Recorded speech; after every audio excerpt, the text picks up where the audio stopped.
everyone, it's Pastor PJ Arsvold from Renewal Church, and this is another episode of About That.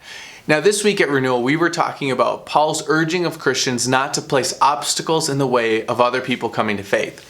And specifically, one of the issues he was worried about was that their life, the way that they lived, would become a hindrance to people seeing Jesus because they weren't living like Christians.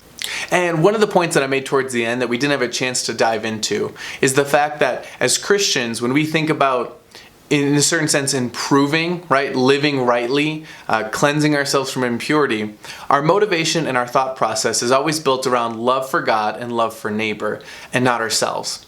And the reason that this is so important is because we live in a day and age where there is a lot out there about self-improvement, right? Everything that you see is about being your best self and taking control of your life and what kind of person do you want to be. And so there's all of these plans, all of these tips, all of these videos that are out there to tell you how you can be a better person, right? Follow this plan, read this many books, and work out this much. And so there's all this emphasis on how you can be better, right? How can you grow and be the best version of yourself?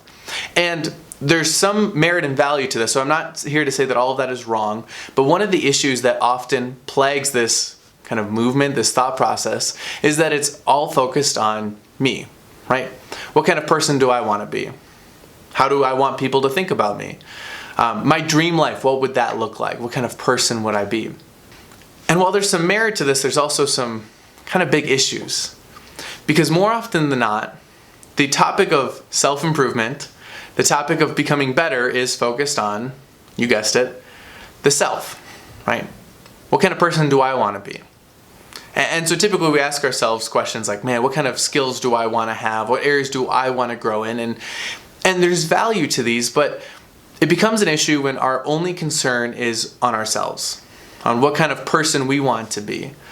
Because as Christians, we know that sin that has come into the world, one of the primary indicators, primary effects of that sin is that we have turned inwards on ourselves. So all of a sudden our concern is on my wants, my needs, my reputation, my cares, my concerns. But as Christians, we've been liberated from the prison of the self, and instead now we look outward. We look up to God, right? Who does God want me to be? What does He want me to do with my life? And then also we look to our neighbors. How can I love and serve the people around me in the roles that God has given me? And so when we think about improvement, when we think about becoming a better person, we never, ever, ever start with ourselves. We never look at what kind of person do I want to be. Instead, we ask, are there things in my life that are out of step with how God would have me live? Are there things that I'm doing that are hurting my witness to the world, that are sinning against God? And then we ask ourselves, are there things that I'm doing or that I need to do that would help me love and serve the people around me that God has put into my life? And so here's what this looks like. I'm somebody who, I've gone to a lot of conferences before and where you kind of chart out like 5-year plans, right? And you think about how you want to grow and what kind of person you want to be. And it's a lot of personal growth stuff, which is good and helpful. But I was frequently thinking about, how do I want people to perceive me, right? I want people to think that I am educated. I want people to think that I am engaging. I want people to think of me this way, that I have all these cool skills. And so the list of improvements that I would often come up with were very focused on myself. What kind of person do I want to be? And I rarely asked myself at that time, what kind of person do other people need me to be? And so I'll show you how this played out. So I was focused on kind of attaining all these skills and growing in all these different ways. But one area of my life that I was not addressing was the fact that I am, by nature, incredibly disorganized. Especially 4 years ago, if you would have looked at me, I was all over the place. So if you've ever seen one of those professor's offices where there's just kind of like books and papers stacked everywhere and it's just kind of like a madhouse and you're like, where in the world is everything? Like, how do you keep track of it? And sometimes they don't know where everything is. That's how my life was, where I'd get like an important piece of paper and I just kind of like throw it into the corner of the room and I would tell somebody like, oh yeah, I'll do that. And then I would completely forget about it. And then they'd text me and say, hey, where is that? And then I would quickly like jump on my computer and do it really quick. And so I was completely disorganized.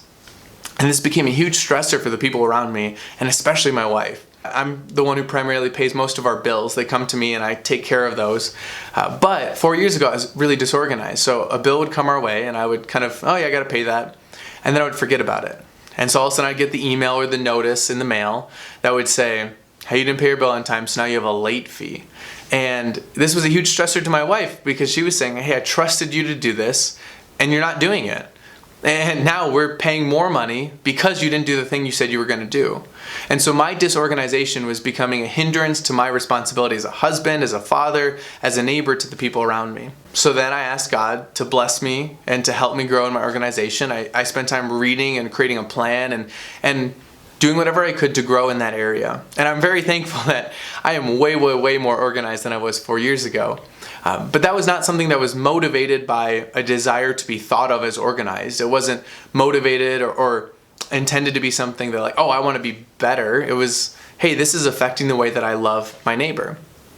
And so as Christians, we need to constantly be asking ourselves, what areas do we grow in, not in order to improve ourselves, but to better love God and to better love our neighbor. And one of the things that this comes down to, that kind of is at the root of all of this, is that more often than not, the things that we want to improve in for our own sake have to do with a certain level of pride or confidence, right? So if I grow in this area, then I will feel more confident about myself because I can show up in this arena, this area, this conversation as more educated, or people will think of me as more physically fit, or they'll think of me as somebody who is more cultured, right? And it's not wrong to be fit, it's not wrong to be educated or cultured. Those are all really good things. But often, the motivator is that I want to be confident in myself, right? I want to be confident in my own abilities. The problem is that our confidence as Christians is not found in how good I am and how talented I am and how much I have been able to create the best self that I can be. Our confidence is in what Jesus has done for us. So Jesus looked at you, whether you have gone through some self-help work or not, and said, you are somebody that I'm willing to come to earth and die for, and rise victorious so that you might be a child of God and you might live life rightly. That is true no matter how you think of yourself. That is what Jesus thinks of you. And so as Christians, our confidence is always found in that truth. And so when I'm thinking about how I might improve areas of my life that I need to address, I don't need to think about how might I be more confident because I already have this great, great gift. Rather, I can think about, how can I serve my neighbor better? What do they need from me? And so if you take this seriously, it might lead you to make some different decisions, right? Because there might be this one area that would be really cool to grow in. Maybe you want to be a better storyteller. The world needs good storytellers. At the same time, maybe you've realized that in your life, the people around you need a really good listener right now. And so I'm going to devote energy to growing in that area.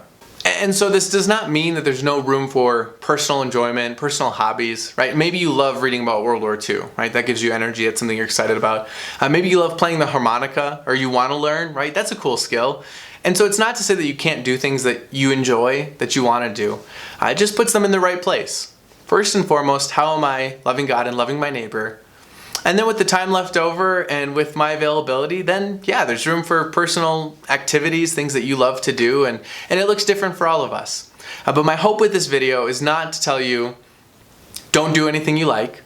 My hope with this video is that it properly puts into place what our perspective is. When we think about growing as a person, when we think about being conformed to the image of Christ, where are we looking to? What are we thinking about, and what kind of questions are we asking? And hopefully, those thoughts, those questions, where we're looking to, will guide us into ways that can better love and serve our neighbor. And so thank you so much for watching this video. I hope it was helpful. I hope it helps frame the thought of how you might grow and what areas God is calling you to address. If you want to see that message, if you missed it, or you want to rewatch that sermon on not putting obstacles in people's way, the link is in the description. I look forward to talking to you really soon. Hope you have a blessed week.